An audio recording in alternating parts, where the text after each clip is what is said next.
ada beberapa negeri, kalau kita tidak pandai menggunakan kata-kata, itu membuat orang menjadi tersinggung.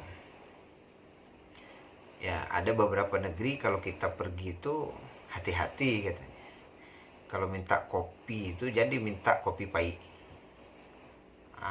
Tersinggung orang kadai. Ada satu-satu tempat kalau minta kopi itu jangan diminta kopi pahit, jangan disabuin pahitnya. Kopi sekali. Tapi kalau lah kopi pahit, kau manganda. Akan di situ lo nan muncul istilah tubo itu di situ.